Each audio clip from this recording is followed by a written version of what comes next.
इसी प्रकार अन्य प्रसंगों को श्रवण करने के लिए महाराज श्री के एकमात्र अधिकृत ऑफिशियल यूट्यूब चैनल को सब्सक्राइब करके बेल आइकन को अवश्य दबा दें।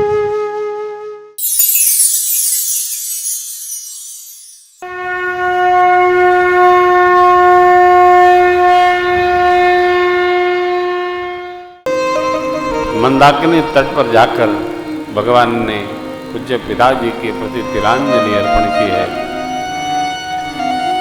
और गुरुदेव भगवान की आज्ञा पर भी सबने जल तक नहीं लिया। 2 दिन की शोक की स्थिति रही।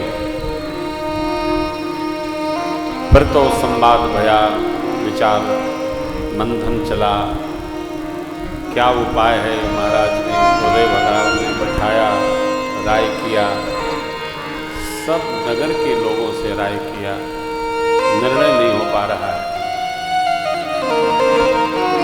प्रभु से कौन कहे। धर्म जब केंद्र में हो तो व्यवहार करना थोड़ा कठिन होता है। एक बात का सदैव स्मरण रखिएगा, इस प्रसंग के सानिध्य में ये वचन है, किसी भी ईमानदार व्यक्ति की पंचायत नहीं होती है, और जहां कोई भी एक बेईमान हो उसकी पंचायत भगवान ब्रह्मा भी करने से घबराते हैं, क्योंकि मानेगा ही नहीं। कहा गया है ईमानदार को पंचायत की आवश्यकता नहीं पड़ती है और बेईमान की पंचायत कोई कर भी नहीं सकता है। यहां अतिशय सरल है, बस बात यह है कि भगवान से कौन कहे अयोध्या चलने को। तीसरी बैठकी हो ही रही थी कि मिथिलापति का आगमन हुआ, प्रेम बढ़ा, साथ में मां सुनैना जी भी हैं। चौथी बैठकी में सबकी उपस्थिति थी। निर्णय हो नहीं पा रहा था। मिथिलापति से आग्रह किया, गुरुदेव भगवान ने आप ही कुछ करिए। और परमात्मा भी बड़े अद्भुत हैं। भगवान ने कह दिया, भरत जी जो कहेंगे हम वो स्वीकार कर लेंगे। भरत जी क्या कहेंगे, सारे सभा सब लोग प्रसन्न हो गए। देवराज इंद्र फिर घबराए, प्रसंग पे चर्चा है। गुरुदेव बृहस्पति ने फिर संभाला है। अंत में भरत जी ने प्रभु के चरणों में प्रणाम करते हुए सब कुछ भगवान के हाथ में सौंप दिया। परमात्मा ने धर्म की टेक को रखते हुए परिवार और महाराज के महापुराण का स्मरण कराया और कहा, भैया महाराज को प्राण प्रिय नहीं थे, वचन प्रिय थे, सतपथ प्रिय था। नृपहि वचन प्रिय नहीं प्रिय प्राण, करहु तात पितु वचन प्रमाण। भैया सत्य की रक्षा के लिए, कुल परंपरा की रक्षा के लिए, धर्म सिद्धांत को स्वीकारने के लिए पूज्य पिताजी ने शरीर का त्याग कर दिया।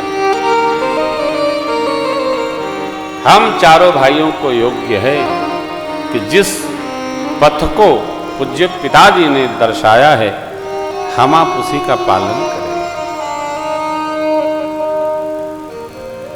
पूज्य पिताजी सत्य के पथ का आश्रय किए, महाप्रयाण कर गए। मां ने वचन मांगा, पिताजी ने वचन दे दिया, 14 वर्ष हम वन में रहें और 14 वर्ष आप श्री अवध में रहो। बाटिय विपति सबहि मोहि भाई, तुम ही अवधि भरी भरी जानी तुम्हें कहूँ कठोरा, कुसमय तात ये अवसर ऐसा है कि हम आप अपने मन की नहीं कर सकते, धर्म सिद्धांत का ही पालन करना होगा। भरत जी कि प्रति परमात्मा ने जैसे ये बात रखी, भरत जी को लगा भगवान के साथ जाने का सुख प्राप्त हो। क्यों? क्योंकि केंद्र में परमात्मा ने धर्म को रखकर और भरत जी के लिए आज्ञा अर्पित कर दिया। 14 साल हम वन में रहेंगे, 14 वर्ष आप श्री अवध में रहेंगे। भरत जी ने हाथ जोड़कर निवेदन किया, प्रभु गुरु आज्ञा से अभिषेक के निमित्त जो सामग्री लाएं उसके लिए क्या आज्ञा है? प्रभु मौन है, बोले नहीं, क्योंकि भगवान को तो विशेष उदासीन व्रत मिला है, उसका संहार करना है, उसका पालन करना है। आज्ञा हो तो मैं 5 दिन में श्री चरण जहां सरकार के पड़े हैं उनके दर्शन कर लूं। प्रभु ने आज्ञा दी, अत्रि महाराज की अनुमति लीजिए और भय रहित होकर विचरण करिए। यह सामग्री यथायोग्य अत्रि भगवान कहें वहां अर्पित कर दीजिए। आप चित्रकूट में जाएंगे, वहां एक स्थल है भरत कूप, उसी कूप में सब सामग्री समर्पित करी गई थी। उसके जल की बड़ी महिमा है, जल में मिठास बहुत है, कभी जाइएगा तो पान करिएगा। आज्ञा मिल गई, 5 दिन में भरत भैया चित्रकूट के दिव्य तीर्थों का दर्शन किए और 5वें दिन की ब्रह्म वेला में सब प्रातः विधि से निवृत्त होकर भगवान के पावन आश्रम पधारे। गुरुदेव माताएं, निषाद जी, मिथिलापति, मां सुनैना आदि सब। प्रभु ने सबका सम्मान किया, कोई कुछ कह नहीं रहा है, सब स्तब्ध बैठे हैं। तब भरत जी ने अवसर पाकर सरकार के सिर चरणों में प्रणाम करते हुए पूछा, प्रभु हम श्री अवध जाएं? भगवान विदा तो नहीं करना चाहते हैं, लेकिन व्यवहार की मर्यादा है। पूछते ही दंडवत किए भरत जी। प्रभु ने उठाकर उनको हृदय से लगा दिया और बड़े लाड़ लड़ाकर भगवान मुखिया को कैसा रहना चाहिए, राजधर्म का व्यवहार क्या है, सब समझाना प्रारंभ किया।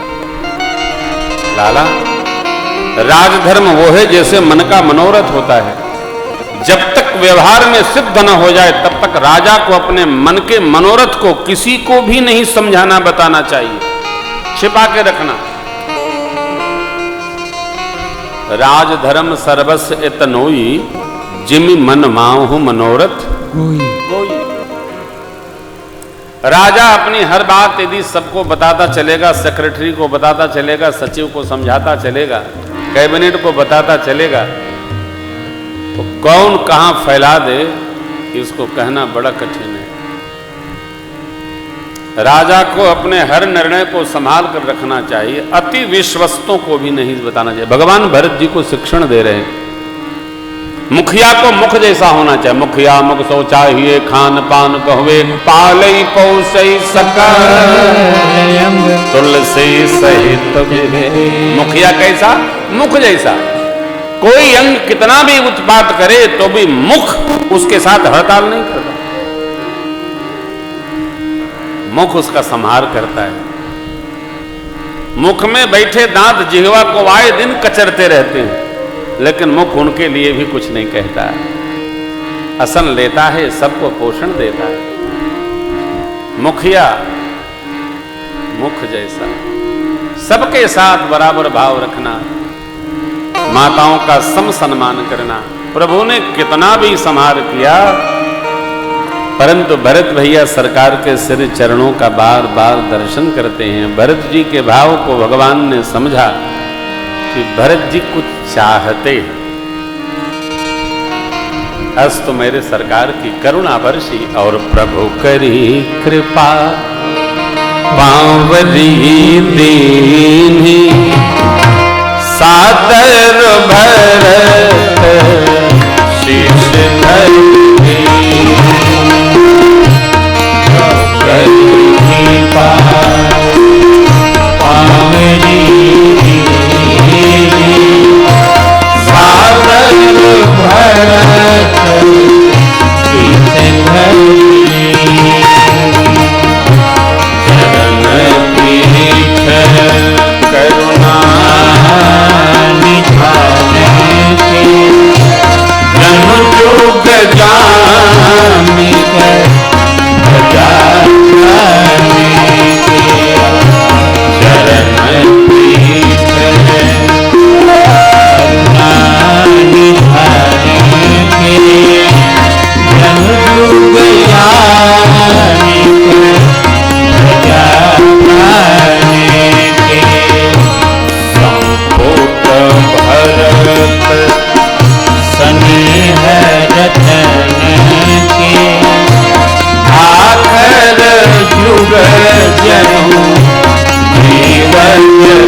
सीताराम भरत स्नेह रजनी के आभर जुग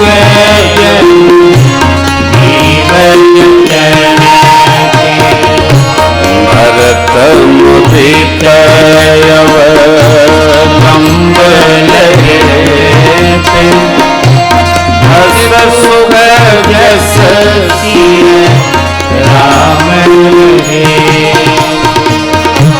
भरत मुदित अवलंब लगे हस सुख जस राम रे प्रभु करी कृपा पावनी सादर भरत शीश धरी सादर भरत शीश धरी सादर भरत शीश धरी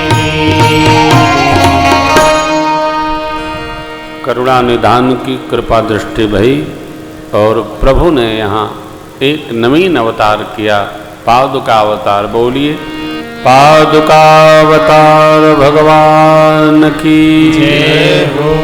चरण पादुका नहीं गई, भगवान का दिव्य अवतरण हुआ भागवतों के लिए। भरत जी को लगा कि अयोध्या के राज सिंहासन पर सरकार मेरे श्री सीताराम जी स्वयं यहां से प्रस्थान कर रहे हैं। भरत रूपी अनमोल रत्न के लिए मानो एक बॉक्स मिल गया हो, आश्चर्य मिल गया हो।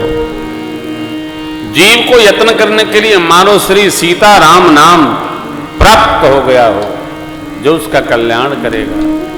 भरत जी अस सुख जस सिय राम प्राप्त करके प्रणाम किया भरत भैया ने। प्रभु ने हृदय किया, हृदय से लगाया है।